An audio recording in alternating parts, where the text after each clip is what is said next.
क्या जो मेटल नहीं है वही नॉन मेटल है? नॉन मेटल की संख्या इतनी कम क्यों है? अगर कार्बन, ऑक्सीजन, सल्फर जैसे एलिमेंट अर्थ पर ना होते तो क्या होता? जानेंगे इन सभी क्वेश्चंस के आंसर इस वीडियो में। I am Ved sir, chemistry expert. Let's understand non metal. तो नॉन मेटल को हम कंटिन्यू करते हैं एक क्वेश्चन से, व्हाट इज नॉन मेटल? अगर आपको नॉन मेटल को डिफाइन करना हो तो आप नॉन मेटल को कैसे डिफाइन करोगे? एक ऐसा एलिमेंट जो कि इलेक्ट्रॉन को गेन करने की टेंडेंसी रखता है, इलेक्ट्रॉन को एक्सेप्ट करने की टेंडेंसी रखता है, वो क्या कहलाता है? वो नॉन मेटल कहलाता है। यानी कि नॉन मेटल ऐसे एलिमेंट होते हैं जो कि इलेक्ट्रॉन को गेन करके नेगेटिव आयन एनायन बनने की टेंडेंसी रखते हैं।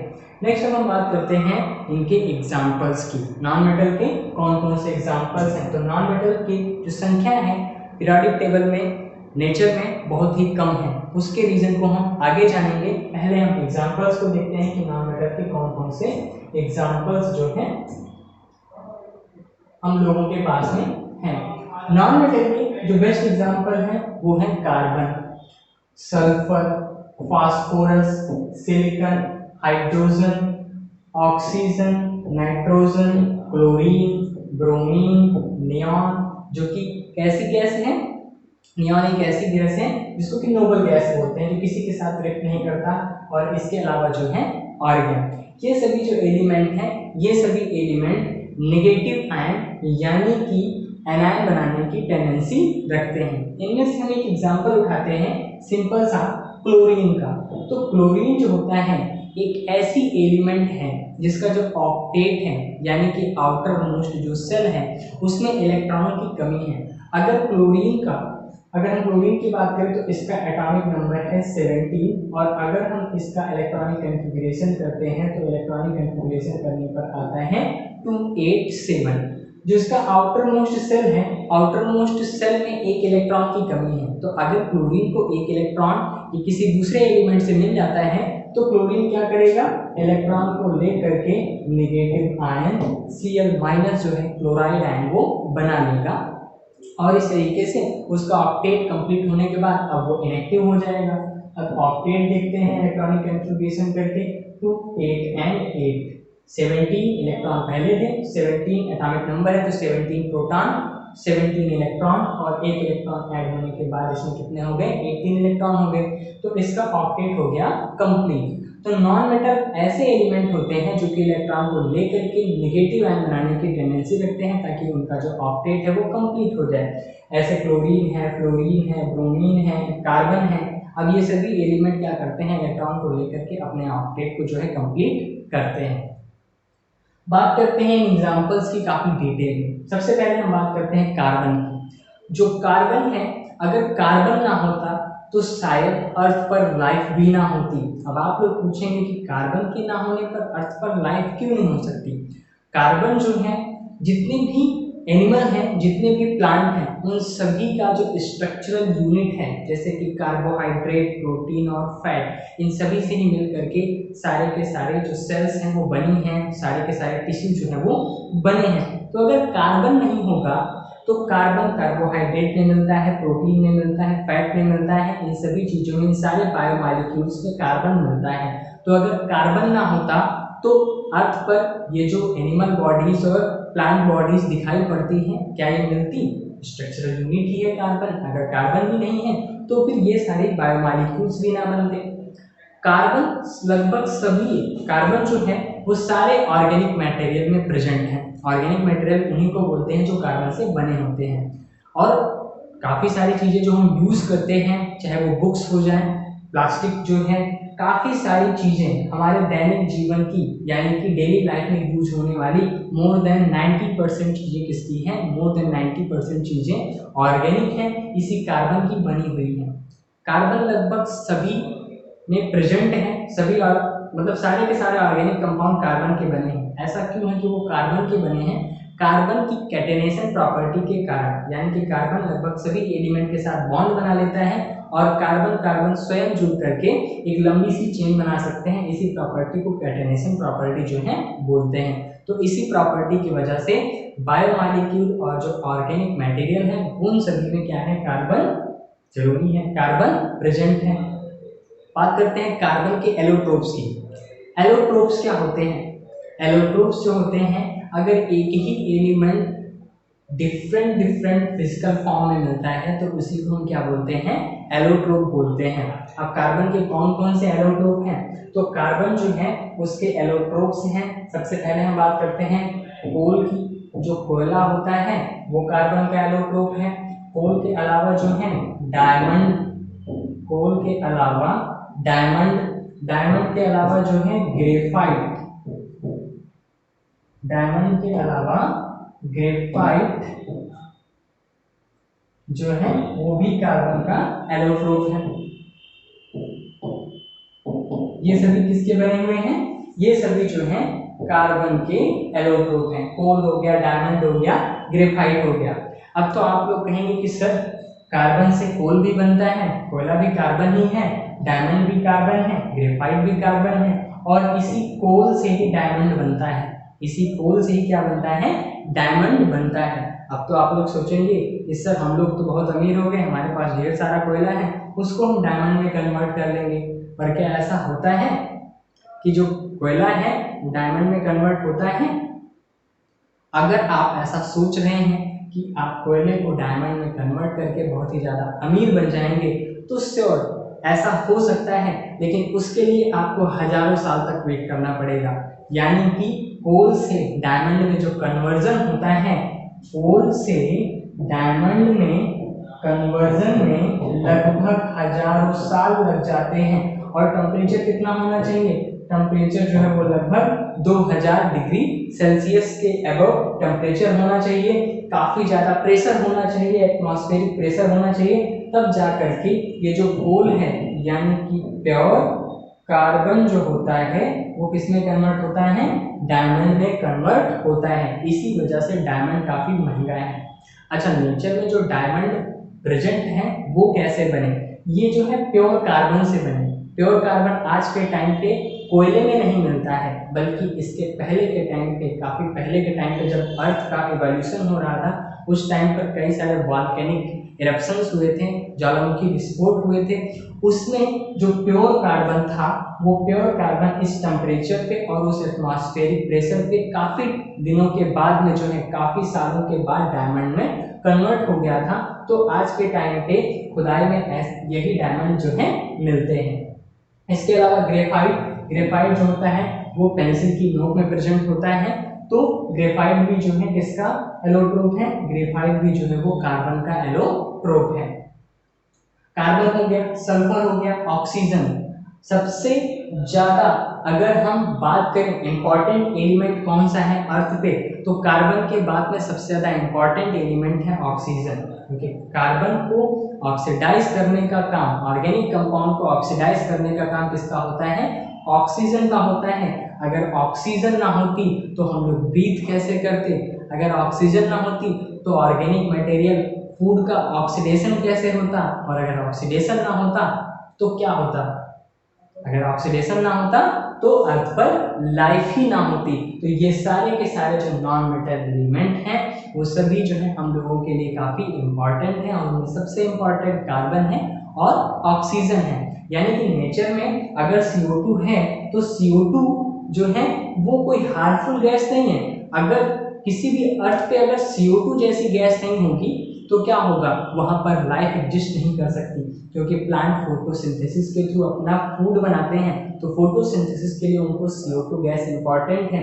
CO2 के बिना फोटोसिंथेसिस नहीं होगी, और अगर फोटोसिंथेसिस नहीं होगी तो इतने बड़े बड़े प्लांट्स नहीं होंगे और हमको उनसे अपना फूड नहीं मिल पाएगा। तो ऐसे प्लैनेट जिस पर कि CO2 गैस नहीं है, वहां पर लाइफ का होना क्या है?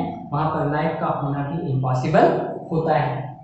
नेक्स्ट हम बात करते हैं एग्जाम्पल्स के बारे में कि नॉन मेटल की संख्या इतनी कम क्यों है। इसके पहले हम लोगों ने बात की थी, इसके पहले के वीडियो में, कि मेटल्स इतने ज्यादा क्यों होते हैं। तो नॉन मेटल का भी कुछ ना कुछ रीजन होगा जिसकी वजह से नॉन मेटल की संख्या जो है, नॉन मेटल की संख्या इतनी कम है। तो हम बात करते हैं नॉन मेटल की संख्या इतनी कम क्यों है। ये सारे एलिमेंट जो आपको ब्लू कलर से दिखाई पड़ रहे हैं, ये सारे के सारे एलिमेंट पीरियोडिक टेबल में क्या हैं, मेटल्स हैं। और जो येलो कलर से आपको दिख रहे हैं, कार्बन, नाइट्रोजन, ऑक्सीजन, फ्लोरीन, ये सभी क्या हैं, ये सभी जो हैं नॉन मेटल है। इसके पहले की डेफिनेशन में मैंने बताया है कि जो नॉन मेटल होते हैं वो सभी इलेक्ट्रॉन को लेकर के नेगेटिव आयन बनने की टेंडेंसी रखते हैं, यानी कि एनायन बनने की टेंडेंसी रखते हैं। मेरा आप लोगों से एक क्वेश्चन है, आप में से कितने लोग ऐसे हैं जो नेगेटिव रहना पसंद करेंगे? शायद कोई भी नहीं, यानी कि कोई भी व्यक्ति ऐसा नहीं है जो कि नेगेटिव रहना चाहता हो। तो क्या एलिमेंट नेगेटिव रह सकते हैं? एलिमेंट भी नेगेटिव रहना नहीं चाहते हैं, और अगर नेगेटिव होते भी हैं तो उसके लिए वो नेगेटिव चार्ज जो उन एलिमेंट्स को मिल रहा है, वो इलेक्ट्रॉन जो उन एलिमेंट्स को मिल रहा है, वो उस चार्ज को लेने के बाद भी अगर स्टेबल है तभी वो नेगेटिव आयन बनाने की टेंडेंसी रखेंगे, नेगेटिव आयन एनायन बनने की टेंडेंसी रखेंगे। तो जितनी बड़ी साइज होगी, अगर हम किसी भी बड़े साइज के एटम को इलेक्ट्रॉन देंगे तो क्या होगा, उन इलेक्ट्रॉनों के ऊपर इतना फोर्स ऑफ अट्रैक्शन नहीं लगेगा कि वो उनके साथ में स्टेबल रह सके। तो छोटे साइज के जो एलिमेंट हैं, छोटे साइज के जो एटम हैं, वो ही क्या कर सकते हैं, उस इलेक्ट्रॉन को एक्सेप्ट करके खुद को स्टेबलाइज रख सकते हैं। तो साइज जितनी छोटी होगी उतना ही ज़्यादा नॉन मेटेलिक कैरेक्टर होगा। तो अगर हम ऊपर से नीचे की तरफ जाएंगे तो साइज इंक्रीज होती है, ऊपर से नीचे जाने पर, अप से डाउन जाने पर साइज इंक्रीज होती है, तो यानी कि इलेक्ट्रॉन लेने की टेंडेंसी घटती जाएगी। तो नॉन मेटेलिक कैरेक्टर, जो नॉन मेटेलिक कैरेक्टर है वो क्या हो जाएगा, नॉन मेटेलिक कैरेक्टर जो है वो डिक्रीज होगा, यानी कि ऊपर जाओगे तो साइज छोटी होगी। और जैसे कि फ्लोरीन, ब्रोमीन और आयोडीन में हम देखें तो सबसे ज़्यादा छोटी साइज फ्लोरीन की है, फिर उसके बाद में आयोडीन की होगी और उसके बाद एस्टीन की होगी। तो ऊपर से नीचे जाने पर साइज बढ़ रही है, इलेक्ट्रॉनों को लेने की टेंडेंसी घटती जाएगी और मेटेलिक कैरेक्टर जो है वो बढ़ेगा, नॉन मेटेलिक कैरेक्टर घटता चला जाएगा। तो ऊपर से नीचे जाने पर नॉन मेटेलिक कैरेक्टर डिक्रीज हो रहा है। और अगर हम बात करें लेफ्ट टू राइट की, तो जब भी हम लेफ्ट टू राइट जाते हैं तो एटॉमिक नंबर इंक्रीज होने के साथ साथ साइज जो है वो घटती चली जाती है। अब अगर साइज घटती है तो इलेक्ट्रॉन को लेकर के वो स्टेबलाइज होगा, क्योंकि छोटी साइज होगी तो इलेक्ट्रॉन को लेकर के वो स्टेबलाइज हो जाएगा फोर्स ऑफ अट्रैक्शन ज्यादा होने के वजह से। तो लेफ्ट टू राइट जाने पर क्या होगा, लेफ्ट टू राइट जाने पर जो नॉन मेटेलिक कैरेक्टर है, नॉन मेटेलिक कैरेक्टर वो क्या होगा, इंक्रीज होगा। नॉन मेटेलिक कैरेक्टर क्या होगा, वो इंक्रीज होगा। तो इधर की साइड जा रहे हैं तो यहाँ कॉर्नर पे जो एलिमेंट होंगे वो नॉन मेटल होंगे, और अगर हम नीचे से ऊपर की तरफ जा रहे हैं तो छोटी साइज की वजह से यहाँ के एलिमेंट जो है वो नॉन मेटेलिक होंगे। तो ओवरऑल इस कॉर्नर पे जितने भी एलिमेंट हम लोगों को मिलेंगे वही क्या होंगे, वही जो है नॉन मेटल होंगे, यानी कि इलेक्ट्रॉन लेने के बाद में नेगेटिव आयन बनने की टेंडेंसी रखेंगे। यही रीजन है कि नॉन मेटेलिक जो नॉन मेटल्स हैं उनकी संख्या पीरियोडिक टेबल में बहुत ही कम है। नेक्स्ट हम बात करते हैं उनके फिजिकल प्रॉपर्टीज की। जो नॉन मेटल हैं उनकी फिजिकल प्रॉपर्टीज क्या क्या हैं। तो फिजिकल प्रॉपर्टीज में हम क्या क्या डिस्कस करेंगे, फिजिकल प्रॉपर्टीज में हम हार्डनेस से डिस्कस करेंगे। सबसे पहले जो है हम बात करते हैं हार्डनेस की, कि नॉन मेटल जो होते हैं वो कितने हार्ड होते हैं। Most of the non metal are soft due to weak van der Waals force. Non metal जो होते हैं वो सॉफ्ट होते हैं, किसकी वजह से, weak van der Waals force की वजह से। मेटल हार्ड क्यों थे, मेटल के एटम के बीच में मेटेलिक बॉन्ड मिलता है, मेटेलिक बॉन्ड काफी ज्यादा स्ट्रांग होता है, इस वजह से मेटल जो थे वो काफी ज्यादा हार्ड थे। लेकिन नॉन मेटल के बीच में weak van der Waals force मिलता है, जिसके वजह से ये बहुत ही सॉफ्ट होते हैं। जैसे कि अगर हम बात करें कि काफी सारे जो मेटल हैं, काफी सारे जो नॉन मेटल हैं वो सॉलिड फॉर्म में भी नहीं मिलते, मतलब कि इतने इनके बीच में फोर्स ऑफ अट्रैक्शन इतना वीक होता है, वैन डर वाल्स फोर्स इतना वीक होता है कि ये जो है सॉलिड फॉर्म में ना मिल करके या तो गैस या तो लिक्विड के फॉर्म में मिलते हैं। जैसे कि ऑक्सीजन जो है, ऑक्सीजन, नाइट्रोजन और काफ़ी सारे अदर ऐसे नॉन मेटल्स हैं जो कि किसके फॉर्म में मिलते हैं, जो कि जो है गैस के फॉर्म में मिलते हैं, कुछ जो है लिक्विड के फॉर्म में मिलेंगे। अब कोक वगैरह जो है ये सॉलिड फॉर्म में मिलते हैं। लेकिन कुछ ऐसे भी हैं जो कि हार्ड हैं, काफ़ी ज़्यादा एक्सेप्शन इसमें है। अगर हम एक्सेप्शन की बात करें तो ग्रेफाइट, जो पेंसिल की नोक है वो कार्बन का ही बना हुआ है, यानी कि कार्बन का एक एलोट्रोप है, लेकिन इसके अलावा वो क्या है, इसके अलावा वो हार्ड है, सॉलिड है। बोरान की बात करें तो बोरान जो है वो भी एक नॉन मेटल है, बट इसमें नेटवर्क, बोरान किस टाइप का सॉलिड है, बोरान एक नेटवर्क सॉलिड है। बोरान क्या है, ये नेटवर्क सॉलिड है। नेटवर्क सॉलिड होने की वजह से मतलब बोरान के जो एटम्स होते हैं वो काफी मजबूती से नेटवर्क बना करके जुड़े होते हैं, इस वजह से ये सॉलिड होता है। बोरान के बाद में हम बात करते हैं डायमंड की। जो डायमंड है वो नेचर में मिलने वाला सबसे हार्डेस्ट मटेरियल है। नेचर में मिलने वाला सबसे हार्डेस्ट मटेरियल अगर कोई है तो डायमंड। डायमंड से ज़्यादा हार्ड मेटल्स भी नहीं होती हैं, डायमंड से ज़्यादा हार्ड मेटल्स भी नहीं होती हैं, यानी कि डायमंड एक ऐसा कार्बन से बना हुआ जो डायमंड है, तो डायमंड नेचर में मिलने वाला सबसे हार्डेस्ट जो है नॉन मेटल है, यानी कि मेटल से भी हार्ड है और नॉन मेटल में सबसे हार्ड कौन है, डायमंड है। इसीलिए डायमंड का यूज जो होता है ग्लास की कटिंग में करते हैं। ग्लास को काटने के लिए किसका यूज किया जाता है, शीशे को काटने के लिए डायमंड का जो है यूज किया जाता है। तो ये तीनों क्या है, ये तीनों ही इसके जो है एक्सेप्शंस हैं। नेक्स्ट हम बात करते हैं हार्डनेस के बाद में। हार्डनेस के बाद में हम बात करते हैं स्टेट की, कि नॉन मेटल किस स्टेट में मिलते हैं।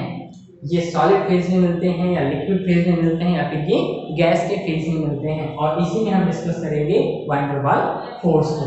तो स्टेट की बात करें तो non metal exist in are three phases. Non metal किस फेज में मिलते हैं, non metal exist in are three phases. ये तीनों ही फेज में मिलते हैं, गैस में भी मिलते हैं, लिक्विड में भी मिलते हैं और सॉलिड में भी मिलते हैं। ये तीनों ही फेज में जो है मिलते हैं। तो सबसे पहले हम गैस से स्टार्ट करते हैं। गैसियस फॉर्म में मिलने वाले कौन कौन से नॉन मेटल हैं, तो गैसियस फॉर्म में मिलता है हमको ऑक्सीजन, O2 जो है हमको गैसियस फॉर्म में मिलता है। फ्लोरीन भी जो है हमको गैसियस फॉर्म में मिलती है। और इसके अलावा जो है और कौन सी एलिमेंट हैं जो कि हमें गैस फॉर्म में मिल सकते हैं, तो क्लोरीन भी जो है वो भी जो है हमको गैसियस फॉर्म में मिलती है। जितनी नोबल गैसेस हैं, नोबल गैसेस जैसे कि हीलियम, नियॉन, आर्गन, ये सभी नॉन मेटल की कैटेगरी में आती हैं। ये सब भी क्या है, ये सब भी जो है नॉन मेटल हैं जो कि गैसियस फॉर्म में मिलती है। ये तीनों हीलियम, नियॉन और आर्गन, इन सभी का ऑक्टेट कंप्लीट है, यानी कि आउटर मोस्ट सेल में इलेक्ट्रॉनों की संख्या 8 होती है। इसकी वजह से ये किसी भी अदर एलिमेंट के साथ में रिएक्ट नहीं करती हैं, और जो किसी के साथ रिएक्ट ही नहीं करेगा उसको किसी से क्या मतलब है। इसी वजह से ये सभी जो है गैस फॉर्म में हमेशा रहती हैं। दूसरी बात करते हैं लिक्विड की, तो कौन सी नॉन मेटल है जो लिक्विड स्टेज में मिलती है, तो ब्रोमीन एक ऐसी नॉन मेटल है जो कि लिक्विड स्टेज में मिलती है। ब्रोमीन जो होता है वो लिक्विड फॉर्म में मिलता है। और अगर हम सॉलिड की बात करें तो सॉलिड फॉर्म में कौन कौन से एलिमेंट मिलेंगे, सल्फर जो है वो जो है सॉलिड के फॉर्म में मिलता है, जिसको कि हम लोग हिंदी में क्या बोलते हैं, जिसको कि हिंदी में हम लोग जो है गंधक भी बोलते हैं। तो ये तीनों फेजेस में मिलते हैं, गैस में भी, लिक्विड में भी और सॉलिड में भी। चलिए अगर हम बात करें फोर्स की, तो फोर्स कहां से कहां की तरफ इंक्रीज होता है। फोर्स जो होता है गैसियस पार्टिकल के बीच में बहुत ही कम फोर्स लगता है। लिक्विड की फॉर्म में लिक्विड के जो मॉलिक्यूल्स होते हैं उनके बीच में फोर्स ऑफ अट्रैक्शन ज्यादा होता है। और सबसे ज्यादा फोर्स ऑफ अट्रैक्शन की बात करें तो सबसे ज्यादा फोर्स ऑफ अट्रैक्शन मिलता है सॉलिड में। इस चीज को हम लोग वैन डर वाल फोर्स से समझने की कोशिश करते हैं कि ऐसा कैसे होता है। सबसे ज्यादा फोर्स ऑफ अट्रैक्शन किसमें है, सबसे ज्यादा फोर्स ऑफ अट्रैक्शन होता है जो है सॉलिड में। तो गैस, उसके बाद लिक्विड और उसके बाद में सॉलिड। वैन डर वाल फोर्स क्या है, एक मॉलिक्यूल का जो सरफेस एरिया है, एक जो बॉल है, एक जो गोला है, उसके चारों तरफ के एरिया, उसको सरफेस एरिया बोलेंगे। जितना ज्यादा सरफेस एरिया होगा, जैसे ऐसे ही दो पेन हैं, अब अगर हम पेन की बात करें तो इसके चारों तरफ का एरिया जो कर्व सरफेस है वो, और ऊपर की टिप और नीचे की टिप, ये जो है पूरा एरिया, इसको हम सरफेस एरिया बोलेंगे। सबसे ज्यादा सरफेस एरिया होता है एक बॉल का, एक गोले का सरफेस एरिया सबसे ज्यादा होता है। तो जितना ज्यादा सरफेस एरिया होगा उतना ही ज्यादा जो है वंडरवाल फोर्स लगता है। सरफेस एरिया के ऊपर ही वंडरवाल फोर्स डिपेंड करता है। जिसका सरफेस एरिया जितना ज्यादा होगा, वंडरवाल फोर्स उतना ही ज्यादा होगा।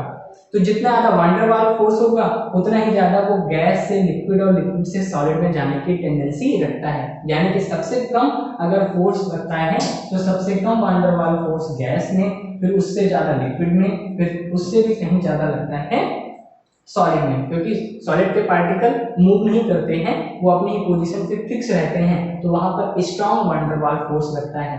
तो अगर मैं बात करूं फ्लोरीन, क्लोरीन, ब्रोमीन और आयोडीन की, तो फ्लोरीन की साइज सबसे छोटी है, आयोडीन की साइज सबसे बड़ी है। फ्लोरीन की साइज सबसे छोटी है और आयोडीन की साइज सबसे बड़ी है।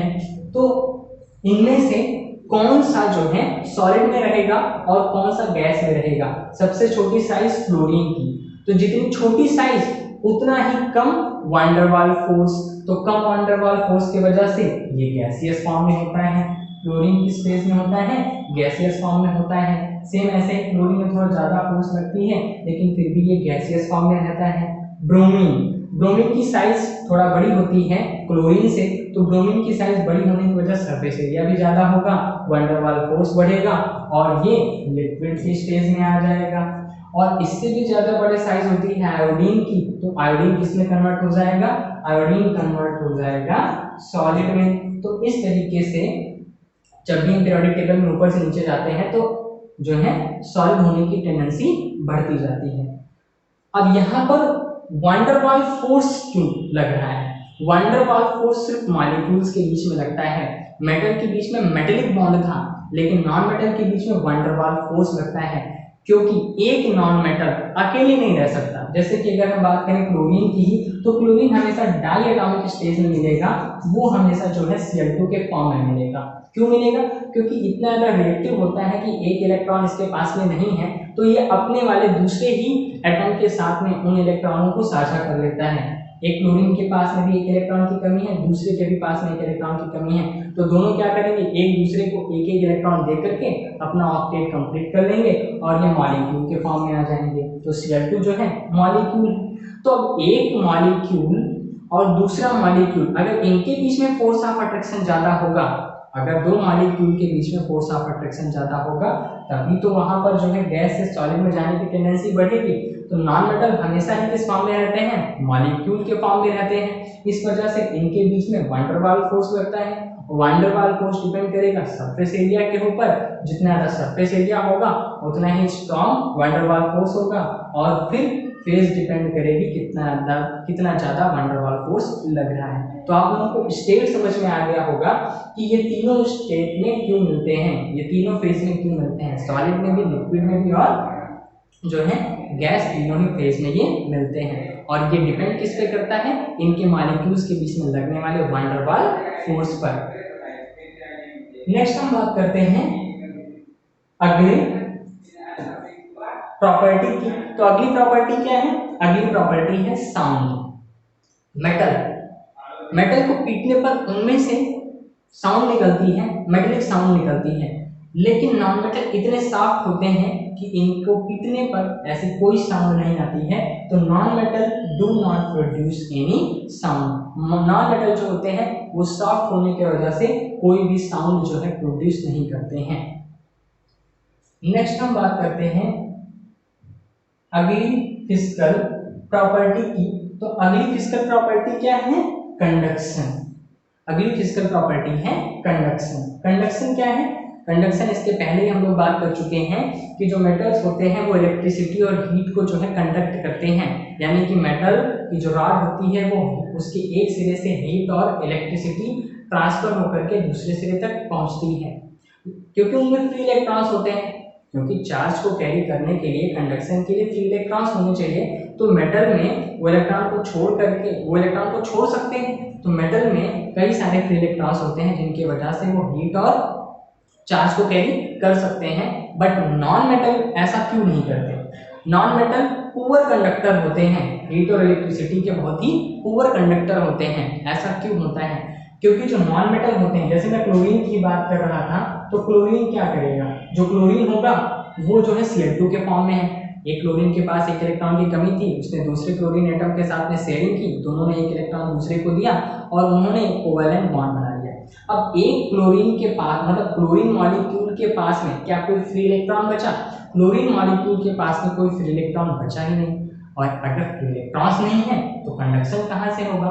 तो नॉन मेटल जो होते हैं वो मॉलिक्यूलर फॉर्म में आ जाते हैं, कोवैलेंट बॉन्ड बना लेते हैं। इस कोवैलेंट बॉन्ड बनाने की वजह से इनके पास में फ्री इलेक्ट्रॉन्स नहीं होते हैं और फ्री इलेक्ट्रॉन्स ना होने की वजह से ये हीट और इलेक्ट्रिसिटी को कंडक्ट नहीं कर सकते हैं, या फिर पुअर कंडक्टर होते हैं हीट और इलेक्ट्रिसिटी के। लेकिन इसका एक अपवाद है, इसका एक एक्सेप्शन है। वो एक्सेप्शन आया क्यों? वो एक्सेप्शन मिलता है हमको ग्रेफाइट में। कहाँ पर मिलेगा वो एक्सेप्शन? वो एक्सेप्शन हम लोगों को मिलेगा ग्रेफाइट में। ग्रेफाइट जो होता है वो इलेक्ट्रिसिटी को कंडक्ट करता है। ग्रेफाइट जो है वो इलेक्ट्रिसिटी को कंडक्ट करता है। एक्सेप्शन क्या है? ग्रेफाइट। एक्सेप्शन क्या है? एक्सेप्शन है ग्रेफाइट।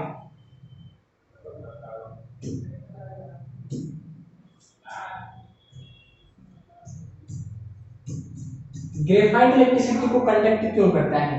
ग्रेफाइट में जो कार्बन कार्बन एटम होते हैं वो कोवैलेंट बॉन्ड तो बनाते हैं, कोवैलेंट बॉन्ड बना करके वो हेक्सागोनल शेप में जुड़े हुए होते हैं। तो इस तरीके से कई सारे जो होते हैं वो कई सारे कार्बन हेक्सागन के फॉर्म में जुड़े होते हैं और इन सभी के बीच में पाई बॉन्ड प्रेजेंट होता है। अब पाई बॉन्ड के पास में फ्री इलेक्ट्रॉन्स होते हैं, ये उन्हीं फ्री इलेक्ट्रॉन की वजह से हीट और इलेक्ट्रिसिटी को क्या करता है?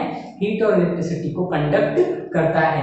तो यहाँ पर एक एक्सेप्शन है ग्रेफाइट। ग्रेफाइट जो है वो कार्बन का बना हुआ है, कार्बन का एलोट्रोप है। ये किसको कंडक्ट करता है? ये इलेक्ट्रिसिटी का कंडक्शन जो है करता है। तो यहाँ पर आप याद रखिएगा कि नॉन मेटल में इलेक्ट्रिसिटी को कंडक्ट, कोई भी नॉन मेटल इलेक्ट्रिसिटी को कंडक्ट नहीं करता है एक्सेप्ट ग्रेफाइट। ग्रेफाइट के बाद में नेक्स्ट हम बात कर लेते हैं नॉन डक्टिलिटी।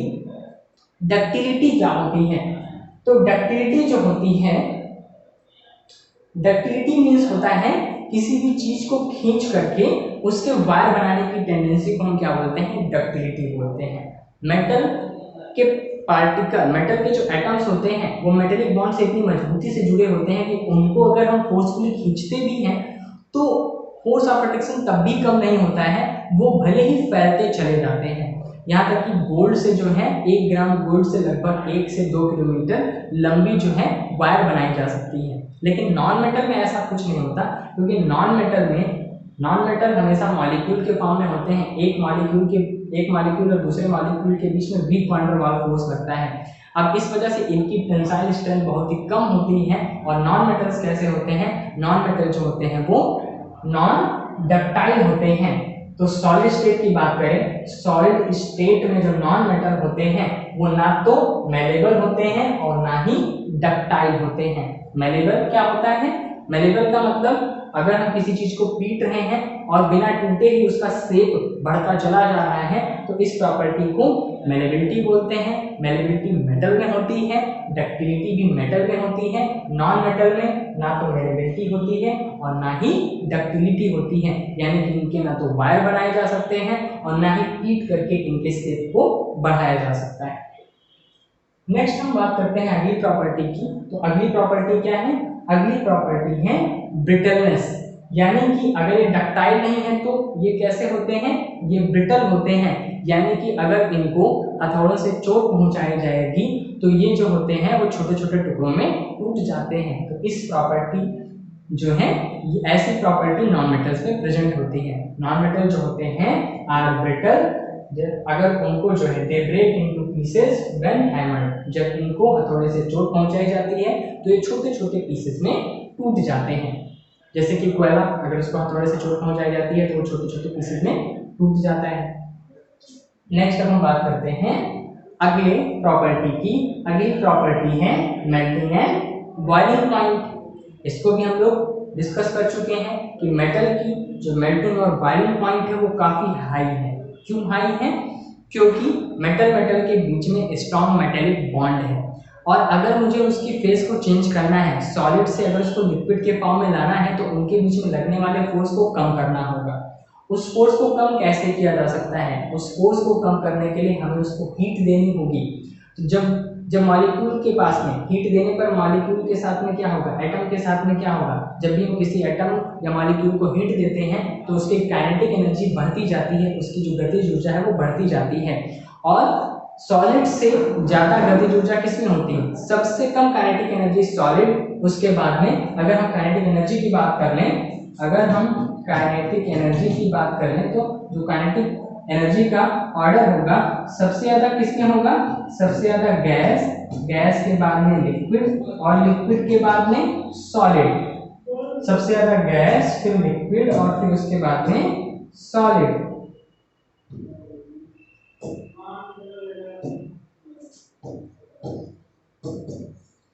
तो अगर सॉलिड, इसीलिए सॉलिड को मेल्ट करने के लिए हमको ज्यादा टेम्परेचर देना होगा, तो जो है क्या होगा, सॉलिड के जो पार्टिकल्स हैं उनकी काइनेटिक एनर्जी जब इंक्रीज होगी तो वो सॉलिड से लिक्विड के फॉर्म में आ जाएंगे, और लिक्विड को भी और ज्यादा काइनेटिक एनर्जी दे दी जाती है हीट के द्वारा, तो वो जो है गैस के फॉर्म में आ जाता है। तो जो नॉन मेटल्स होते हैं, नॉन मेटल के बीच में weak van der Waals force लग रहे होते हैं। तो अगर कोई नॉन मेटल ऐसा है जो कि सॉलिड फेज में है, उसको मेल्ट करने के लिए हमको बहुत ही कम टेम्परेचर देना पड़ता है। ज्यादातर तो ऐसे नॉन मेटल हैं जो कि ऑलरेडी अपने मॉलिक्यूलर फॉर्म में गैसियस स्टेट में मिलते हैं। तो नॉन मेटल के लिए जो है मेल्टिंग पॉइंट और बॉइलिंग पॉइंट काफी लो होता है।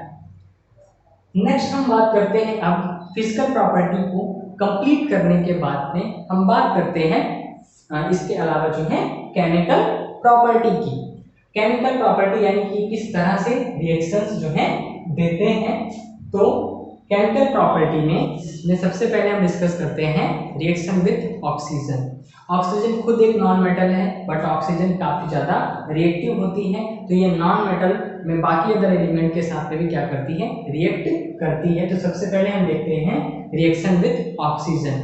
Most of the non metal from respective metal oxide when reacting with oxygen, यानी कि ऑक्सीजन के साथ में जब रिएक्ट करती हैं तो क्या बनाती हैं, तो ये जो होती हैं यहाँ पर नॉन मेटल होगा, नॉन मेटल ऑक्साइड बनाते हैं।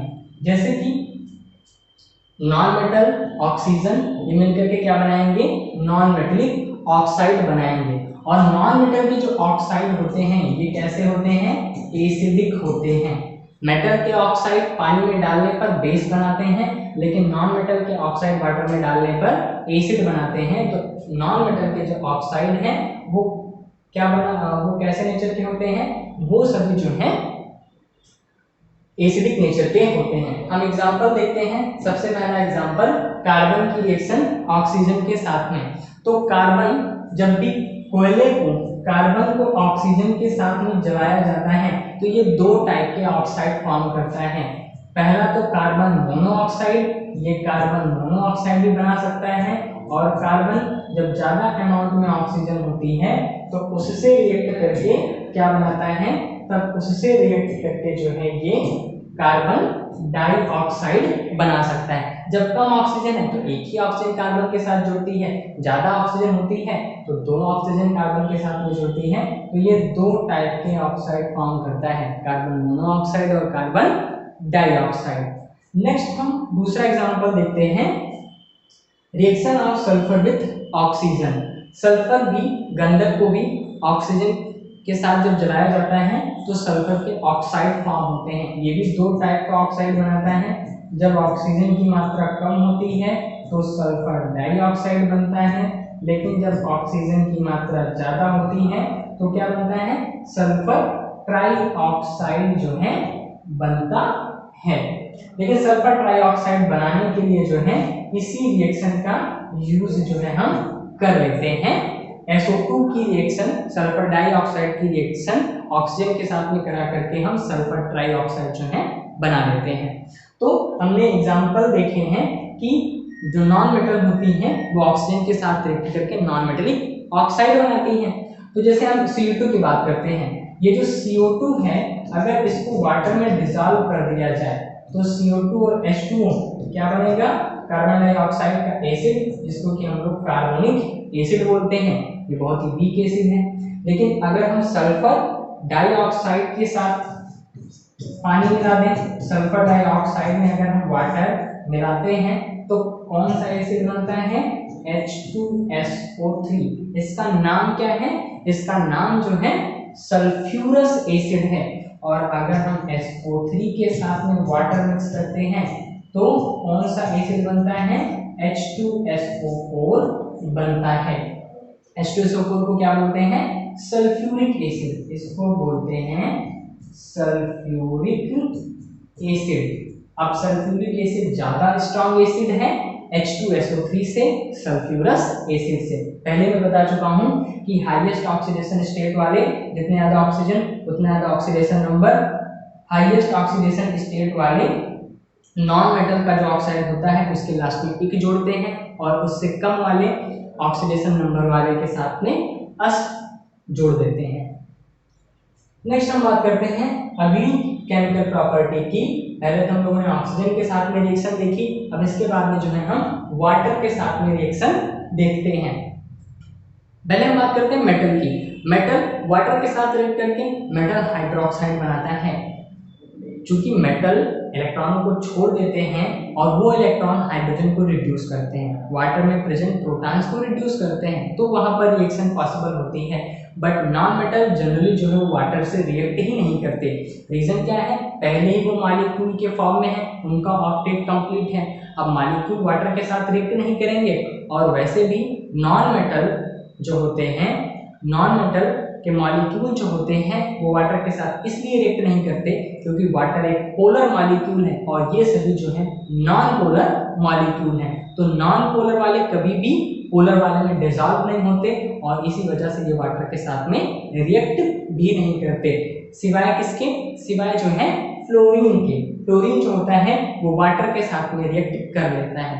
क्यों करता है, क्योंकि फ्लोरीन ऑक्सीजन से ज्यादा इलेक्ट्रोनेगेटिव है, तो वो क्या करता है, ऑक्सीजन को ही ऑक्सीडाइज कर देता है। सिर्फ अकेले फ्लोरीन एक ऐसा एलिमेंट है जो कि ऑक्सीजन को ऑक्सीडाइज कर सकता है। ऑक्सीजन सब एलिमेंट को ऑक्सीडाइज कर सकती है फ्लोरीन को छोड़ करके, लेकिन ऑक्सीजन को भी कौन ऑक्सीडाइज कर सकता है, फ्लोरीन ऑक्सीडाइज कर सकती है। देखते हैं एग्जांपल F2+H2O। तो वाटर में जो ऑक्सीजन है इसको कौन ऑक्सीडाइज करेगा, ये -2 के स्टेट में है, तो फ्लोरीन जब वाटर के साथ रिएक्ट करेगा तो क्या बनेगा, ये बनेगा HF और जो ऑक्सीजन है वो बाहर निकल जाएगी। बैलेंस कर दिया गया इक्वेशन को, तो इक्वेशन को बैलेंस करने पर आएगा 4HF प्लस O2, यहाँ पर हो जाएगा 2F2।